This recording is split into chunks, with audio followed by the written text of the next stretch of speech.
This video sponsored by BuyMode. இந்த ஆப்பில் நீங்கள் பர்ச்சேஸ் பண்ணக்கூடிய எல்லா விதமான ப்ராடக்ட்டும் உங்களுக்கு மலிவான விலையிலேயே கிடைக்குது. இதில் நிறைய ஆஃபர்ஸ் அண்ட் கூப்பன்ஸ் ப்ரொவைட் பண்ணுறாங்க. ஸோ இதோட லிங்க் உங்களுக்கு டிஸ்கிரிப்ஷனில் கொடுக்குறேன், யூஸ் பண்ணி பாருங்கள். கோவையில் இருந்து திருப்பதி போகிறீங்களா? ரயிலில் போகிறவங்களுக்கு மறக்க முடியாத அனுபவமாக இருக்க போகிறது.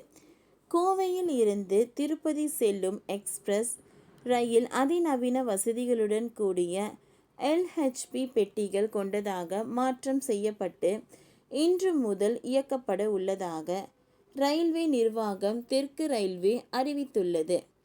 இந்த பெட்டிகளில் உயர் ரக குளிர்சாதன வசதிகள், ஜெர்மன் நாட்டு தொழில்நுட்பத்துடன் நீண்ட தூரம் பயணித்தாலும் சலிப்பு தட்டாமல் இருக்கைகள் பராமரிப்பு மற்றும் டிஸ்க் பிரேக் என பல்வேறு வசதிகள் செய்யப்பட்டுள்ளதாக ரயில்வேயில் அறிவிப்புகள் கூறப்பட்டுள்ளது. உலக புகழ்பெற்ற ஏழுமலையான் திருக்கோவிலுக்கு பக்தர்கள் பலர் தினமும் சென்று வருவார்கள். குறிப்பாக தமிழகத்தில் இருந்து ஏராளமானோர் திருப்பதிக்கு சென்று வருவார்கள். கோவையில் இருந்தும் சென்னையில் இருந்தும் புதுச்சேரியில் இருந்தும் திருப்பதி செல்ல ரயில்கள் உள்ளன. தென் மாவட்டங்களில் இருந்தும் திருப்பதிக்கு வாரத்தில் சில நாட்கள் ரயில்கள் உள்ளது. இல்லை என்றால் காட்பாடி சென்றோ அல்லது சென்னை வந்தோ மாறி செல்ல முடியும்.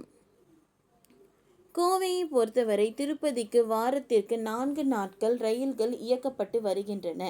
இந்நிலையில் கோவையில் இருந்து திருப்பதி செல்லும் எக்ஸ்பிரஸ் ரயில் அதிநவீன வசதிகளுடன் கூடிய LHP பெட்டிகள் கொண்டதாக மாற்றம் செய்யப்பட்டு இன்று முதல் இயக்கப்பட உள்ளதாக ரயில்வே நிர்வாகத்தின் சார்பில் அறிவிக்கப்பட்டுள்ளது. இது தொடர்பாக சேலம் ரயில்வே கேட்ட நிர்வாகத்தின் சார்பில் வெளியிட்டுள்ள செய்திக்குறிப்பில் கூறியதாவது: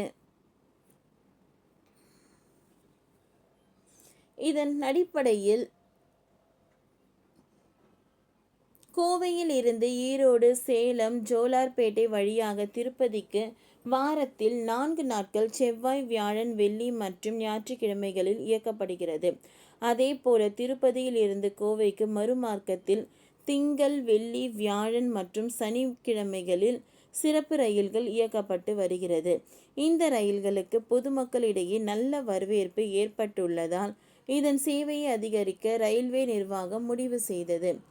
இதன் அடிப்படையில் கோவையில் இருந்து திருப்பதி செல்லும் ரயிலில் அனைத்து பெட்டிகளும் அதிநவீன வசதிகளுடன் கொண்ட LHP பெட்டிகளாக மாற்றம் செய்யப்பட்டு உள்ளது. இந்த பெட்டிகளின் உயர் ரக குளிர்சாதன வசதிகள், ஜெர்மன் நாட்டு தொழில்நுட்பத்துடன் நீண்ட தூரம் பயணித்தாலும் சலிப்பு தட்டாமல் இருக்கையில் பராமரிப்பு, TSK பிரேக் என பல்வேறு வசதிகள் செய்யப்பட்டு உள்ளன. இந்த ரயில் சேவை பொதுமக்களுக்கு பயன்படுத்தி கொள்ள இன்று முதல் LHP கொண்ட பெட்டிகள் பயணிகள் பயணம் செய்யலாம் என்று கூறப்பட்டுள்ளது. ஓகே ஃப்ரெண்ட்ஸ், இந்த வீடியோ உங்களுக்கு யூஸ்ஃபுல்லாக இருந்தால் லைக் பண்ணுங்கள், ஷேர் பண்ணுங்கள், சப்ஸ்கிரைப் பண்ணுங்கள். தேங்க்யூ.